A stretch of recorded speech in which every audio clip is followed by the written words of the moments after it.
નવસારીના જલાલપુર લીમડાઈ ગામમાં વિરોધ નોંધાવવામાં આવ્યો છે। નવસારીથી હાલ મહત્વપૂર્ણ સમાચાર સામે આવ્યા છે। જલાલપુરના લીમડાઈ ગામમાં વિરોધ નોંધાવાયો છે। લીમડાઈ ગામમાં ફરી પાવર ગ્રેડ મુદ્દે વિરોધ શરૂ થઈ ગયો છે। ખેડૂતોને યોગ્ય વળતર બાબતે કોઈ પણ પ્રકારનો જવાબ ન આપવામાં આવતા આ વિરોધ નોંધાવવામાં આવ્યો છે। સંતોષકારક જવાબ ન આપતા ગ્રામજનોએ વિરોધ કર્યો છે। પાવર ગ્રેડ દ્વારા શરૂ કરવામાં આવેલી કામગીરીને અટકાવી દેવામાં આવે છે। ચુસ્ત પોલીસ બંદોબસ્ત ખડકી દેવામાં આવ્યો છે।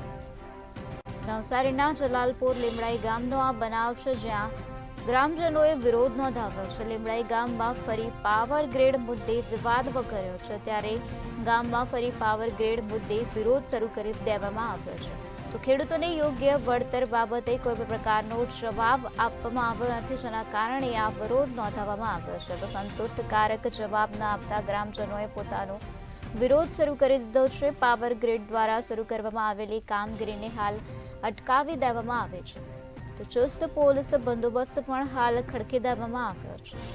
ખેડૂતોને યોગ્ય વળતર બાબતે જવાબ આપવામાં નહોતો આવ્યો, જેના કારણે સંતોષકારક જવાબ ન મળ્યો, જેના કારણે જ ગ્રામજનોએ પોતાનો વિરોધ નોંધાવ્યો છે। તો લીમડાઈ ગામમાં ફરી પાવર ગ્રેડ મુદ્દે વિરોધ શરૂ થઈ ગયો છે।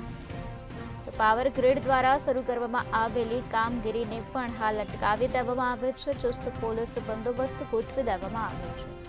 તો જલાલપુર લીમડાઈ ગામનો આ બનાવ છે, જ્યાં જલાલપુર લીમડાઈ ગામમાં ગ્રામજનોએ વિરોધ નોંધાવ્યો છે, જ્યાં ચુસ્ત પોલીસ બંદોબસ્ત પણ ખડકી દેવામાં આવ્યો છે। તો પાવર ગ્રેડ મુદ્દે વિરોધ નોંધાવવામાં આવ્યો છે। ખેડૂતોને યોગ્ય વળતર મળતું નથી, જે બાબતે તેઓએ રજૂઆત કરી હતી, પરંતુ તેમને જવાબ ન મળતા ખેડૂતોએ વિરોધ નોંધાવ્યો છે। સંતોષકારક જવાબ ન આપતા ગ્રામજનોએ વિરોધ શરૂ કર્યો છે। પાવર ગ્રીડ દ્વારા શરૂ કરવામાં આવેલી કામગીરીને અટકાવી દેવામાં આવે છે। ચુસ્ત પોલીસ બંદોબસ્ત પણ ખડકી દેવામાં આવ્યો છે। આ જ મુદ્દે વધુ માહિતી આપવા માટે આપણી સાથે સંવાદદાતા રુષ્યંત શર્મા જોડાઈ ગયા છે। જે રુષ્યંત, નવસારીના જલાલપુર લીમડાઈ ગામમાં ખેડૂતોએ વિરોધ નોંધાવ્યો છે, તે વિશે શું છે વધુ વિગત?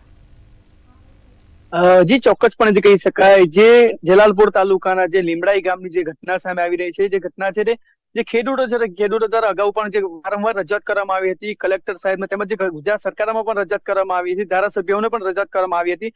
જે પાવર ગ્રેડ છે, હાઈ ટેન્શન જે લાઈન જઈ રહી છે, જે ખેડૂતોના જે ખેતરોમાંથી જઈ રહી છે, જેના કારણે તેઓને પૂરતું વળતર ના મળી રહ્યું છે, જેના કારણે તેઓ વિરોધ કરી રહ્યા છે। આજની વાત કરવામાં આવે તો આજે પણ જે પાવર ગ્રીડના જે અધિકારીઓ આવ્યા હતા, જેને લઈને જે ગામ લોકોએ તેને અટકાવી દેવામાં આવ્યા હતા, ત્યારે ગામ લોકોની એક માંગ ઉઠી રહી છે કે પૂરતું તેઓને વળતર મળે, ત્યાં સુધી તેઓ વિરોધ કરી રહ્યા છે। ત્યારે કોઈ અનિશ્ચિતના ઘટના બને તેને ધ્યાનમાં લઈને પોલીસ બંદોબસ્ત પણ ખડકી દેવામાં આવે છે। ત્યારે ચોક્કસપણે કહી શકાય જે જલાલપુર તાલુકાના જે લીમડાઈ ગામના જે લોકો ખેડૂતો છે, તે ખેડૂતો દ્વારા એક જ માંગ ઉઠવામાં આવી રહી છે કે હાઈ ટેન્શન જે લાઈન જઈ રહી છે, જેને જે પોતાનું જે વળતર છે, તે પૂરતું વળતર મળે, જેને લઈને તેઓ દ્વારા અનેકવાર રજૂઆતો પણ કરવામાં આવી છે। ત્યારે તેઓને પૂરતું વળતર ન મળવાના કારણે આજે વહેલી સવારે જે પાવરના જે અધિકારીઓ આવ્યા હતા, તેઓને જે આજે તેમના દ્વારા વિરોધ કરવામાં આવી રહ્યો છે। જી રુષ્યંત, સમગ્ર માહિતી આપવા બદલ આભાર। નવસારીના જલાલપુર લીમડાઈ ગામમાં ખેડૂતોએ હાલ વિરોધ નોંધાવ્યો છે, જેમાં પાવર ગ્રેડ મુદ્દે ફરી વિવાદ વકર્યો છે। તો ખેડૂતોને યોગ્ય વળતર બાબતે કોઈ પણ પ્રકારનો જવાબ ન આપતા વિરોધ નોંધાવવામાં આવ્યો છે। સંતોષકારક જવાબ ન મળતા ગ્રામજનોએ પોતાનો વિરોધ નોંધાવ્યો છે। પાવર ગ્રીડ દ્વારા શરૂ કરવામાં આવેલી કામગીરીને અટકાવી દેવામાં આવે છે। ચુસ્ત પોલીસ બંદોબસ્ત પણ ખડકી દેવામાં આવ્યો છે। ખેડૂતોને યોગ્ય વળતર બાબતે કોઈ પણ પ્રકારનો જવાબ આપવામાં નથી આવ્યો, જેના કારણે વિરોધ નોંધાવવામાં આવ્યો છે। સંતોષકારક જવાબ ન આપતા ગ્રામજનોએ પોતાનો વિરોધ નોંધાવ્યો છે।